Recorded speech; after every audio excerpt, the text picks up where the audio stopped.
What's up, guys? Welcome back. I'm back here at Hendrick Honda of Bradenton, Florida, and I have for you 2023 Honda Cr-v EX. Now, this is a base model for this generation Cr-v, and today I'm going to take you on a complete tour of this vehicle. We're going to check it out, inside, outside, technology, test drive the whole 9 yards.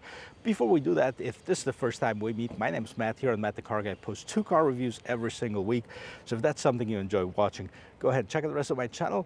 Give me a like, give me a subscribe. Now, let's get back to this.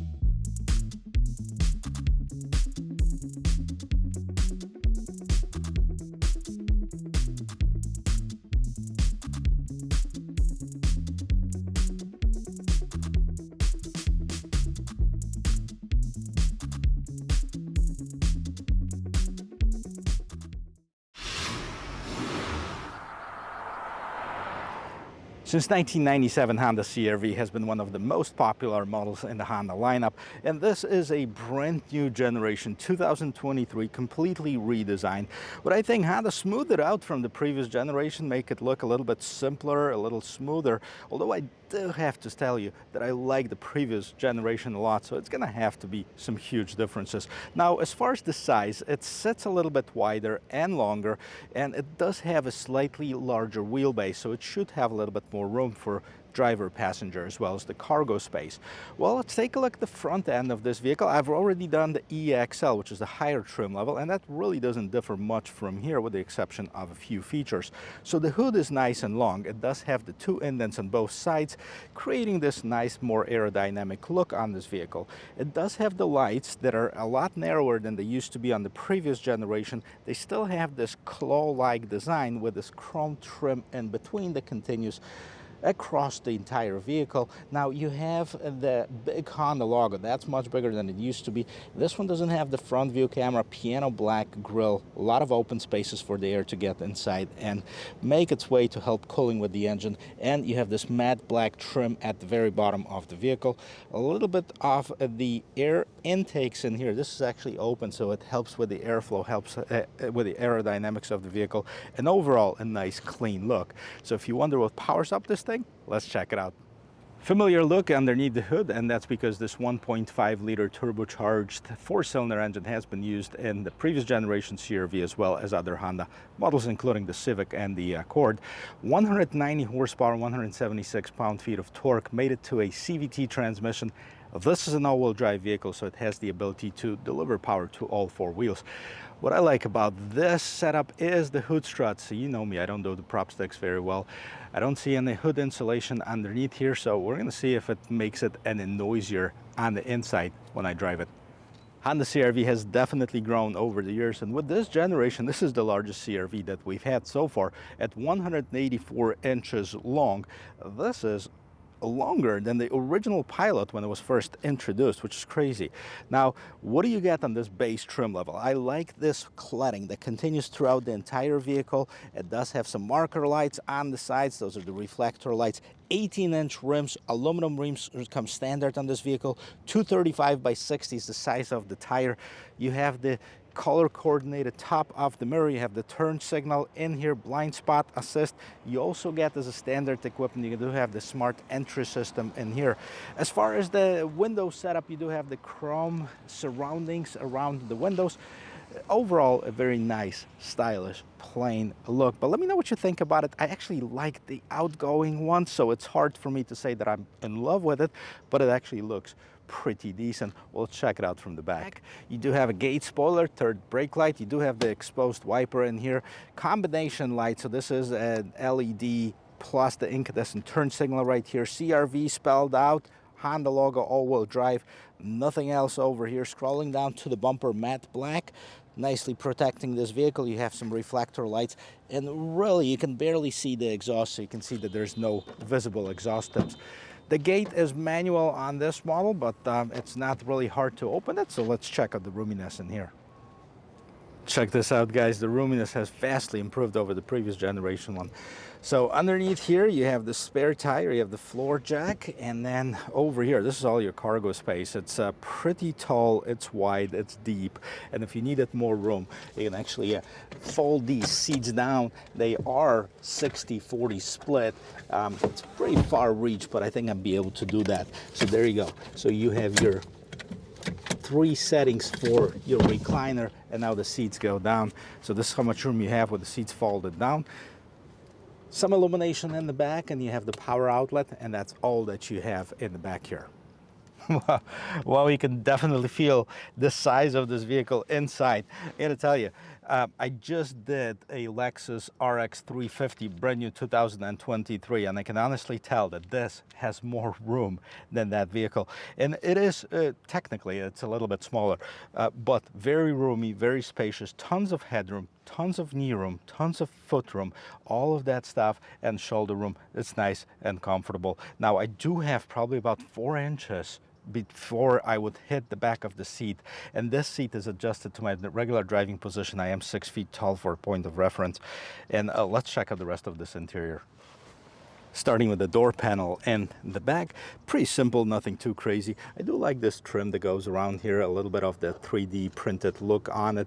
It does have a nice and soft padding around the armrest slash the door pull. Door handle right on top. You do have the window controls, and then you have some storage in the bottom of the seats. And this is the roominess. First of all, this is an all-wheel drive vehicle. There's no bump in the middle, a very slight one. So the floor is almost flat, allowing it for more room than ever. Now, the design of the seats. Now, Honda's getting a little bit more aggressive with their design. Now they have a two-tone design. I like it. In the middle, you have the armrest with the cup holders if you decide to go 2 passengers only. And you do have your own vents in the back, but no control for it. Just you can close it and open it. And the passenger seat only has got the seat back pocket. One last thing to do is to check the sound quality of the closing door. Boom. Nice and solid, 10 out of 10. I'd give it. Front door panel, same as the rear. You still have the same 3D printed trim over here. Looks really nice. Door handle, window mirror lock controls. Storage underneath here, Cr-v above the speaker, so it's non-branded stereo. And when you move inside of it, you do have the front seats nicely profiled. Now they're power assisted in the front, power controlled in the front for the driver, but not for the passenger. Tilt and telescoping steering wheel, and then the only button that you have on the left hand side of the steering wheel is to turn off your traction control. So here's the interior of the 2023 Cr-v EX. Now, reminder, this is a base trim level. It looks really nice.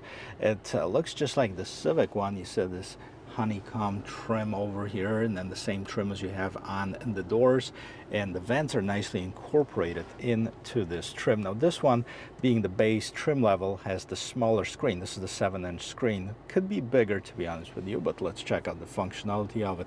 I like how this top portion of the dashboard is actually soft injection molding over here, which is always feels better to the touch. A steering wheel, again, this is base trim level, so you don't have any leather wrapping or anything like this, but it's a 3-spoke steering wheel, and then you do have the buttons on both sides. Now on the left hand side, it seems like what happens is what controls the media, which is the track source volume. You can have the home button over here, and that controls what's going on in the instrument cluster. And on the right hand side, you have the cruise control settings. Now, you know, it seems like you do get the dynamic cruise control even with the base trim level on it, which is really nice. You also get the lane assist, and that's your main button for the cruise control. Honda logo, and then look in the instrument cluster right here. Looks pretty good. It is all a digital display. So what do we have here? On the left hand side, you have a tachometer. Right hand side, you have a speedometer. Right now we are in the Econ mode. We're going to change that really quick. 79 degrees outside, 27 miles total mileage on the vehicle. We still have some gas, so we can take it on the test drive. And that's what you have in here. Now we can go through some figures in here. So this is your volume basically. if I wanted to adjust that, and then if I wanted to adjust the brightness, settings, gauge display settings, warnings, range and fuel, speed and time, driver's attention, all-wheel drive torque distribution. I like that to be displayed. And the front seat belts, maintenance, safety support, or no content, and we'll go back to brightness. So we're gonna go to the torque distribution, and that's what's gonna display inside of this tachometer gauge over here. So moving on to the 7-inch screen that we have over here, let's see what's available in here. So first of all, the display is kind of small if you ask me. I think I'd like to see it bigger, or a lot bigger, you know, in today's day and age. So you have the radio, AM and FM. These are the only radio option choices. Media, no devices paired, so you can actually connect your phone via Bluetooth, but if you wanted to use your Android Auto, Apple CarPlay, you actually have to connect it via USB cable. And your main menu right here, so sound settings, Bluetooth settings, clock settings, smartphone settings, RDS settings, display adjustment, touch panel sensitivity, very limited as far as what the adjustments can do. So I'd like to see more features in this infotainment system. Definitely would help out. So scrolling down in here, you do have your hazard lights, and then you have the automatic climate control. It is dual zone climate control, and you can control it through those knobs over here. Fan control in the middle, and you can do the auto, sync them, unsync them, you know, however you want to do it. You do have heated seats with this EX base trim level, and then you have the air recirculating button, different modes for the vents, rear window defroster, front window defogger, AC. Scrolling down in here, we do have the USB-C ports and regular 12-volt power adapter. Now, what else do we have here? No wireless charging on the EX model, regular shifter, and then you have the drive modes. As far as the drive modes, we have a normal, econ, and snow. Those are the 3 drive modes available. You have the hill descent assist. You can turn off that engine start stop button. Parking brake or brake hold. Those are the other 2 buttons that are down here. You do have a cup holders, a little bit of storage behind them, and then you do have more storage underneath this nicely padded armrest. Scrolling up over here, you have your regular mirror, nothing too crazy about it, and then you have your light controls, LED lights, as well as you have your sunroof control, because EX comes standard with the sunroof. No panoramic sunroof on this one. I don't think it's available on the Cr-v at all. And then you have your sunglasses holder, and that would be the interior of this 23 Cr-v. Now let's take it for a spin. Well, the vehicle is running. I'm ready to take it for a spin. A couple things to talk about. First of all, the different trim levels and pricing that is available, and that's going to be short because Honda revamped their lineup, and right now we only have 4 trims on the Cr-v, and that's an EX and EXL as far as the gasoline on the models, and the Sport Hybrid and the Sport Touring Hybrid as far as the hybrid models. Now, you can have them with the front-wheel drive or all-wheel drive. Now, EX starts at $31,110. If you add the all-wheel drive, it's going to be $1,500 more. Sport Hybrid, $32,450. EXL, $33,760. Sport Touring Hybrid, $38,600. Those are the pricing, so between $30,000 and $40,000, give or take. Pretty good, actually, pretty competitive in the segment. If you're looking at the Toyota RAV4s, if you look at the Tucson's, Sportages, Mazdas, so that's still pretty competitive as far as pricing. Now let's take it on the road. Before we do that, let's check out the turning radius on this vehicle really quick. Normally I have parking spots that are painted. I don't have it on this parking lot, but I'm going to turn the wheel all the way to the left. I'm going to make circles around this cone over here, so it's actually pretty tight. Now with that said, I mean, it's also fairly soft, not as soft as some of the other vehicles, but there is a little bit of a body roll when you do those twists and turns. Not horrible, but there is some. But turning is really nice. And I like that power assisted steering wheel. It gives you the right balance. It's not too loose, but it's not too hard on you either. Now, as far as the visibility, it does have the great visibility. Honda kind of got rid of this triangle window by moving the mirrors on the actual door versus having them on the window itself. So I mean, it does give you a little bit more room. Windshield is nice and big, and you know, really not too many blind spots on this vehicle when you turn around. Visibility through the mirror is really nice too. Of course, if you have people sitting in the back, that's going to limit it, but that's not limited to this vehicle. It basically goes for everything. And now let's take it on the road. A lot of people don't like the CVT transmission, and for a reason. I'm going to stop over here really quick, and then we're going to do the acceleration test. Torque's going to all four wheels, as I can see displayed on the screen. The engine is quite noisy. I don't hear the transmission whining, but we got it up to about 55 miles an hour. Now the 0 to 60 is rated somewhere in the mid 7 seconds, which is not bad for a vehicle like this, especially when you're buying it not to race, you're buying it to carry your family around. So definitely nice acceleration, you know, nothing to complain about. As far as the gas mileage, 27 in the city, 32 in the expressway, 29 combined. Not bad for a non-hybrid vehicle. Of course, the hybrids are going to get much more. I can't wait to really test that out. But so far we have this. Really nice for the base trim level. It does give you a lot of features. A couple things that I would definitely like to see improved is that screen over here. I mean, the 7 inches, you probably have phones that are about the same size. So with today's day and age, it should be at least like 9 inches as a standard one, going up to 12 inches as the bigger one. But functionality of this vehicle, there's nothing to complain about it. And Cr-v has always been known for a great reliability, longevity, huge resale value. That's one thing a lot of people don't talk about.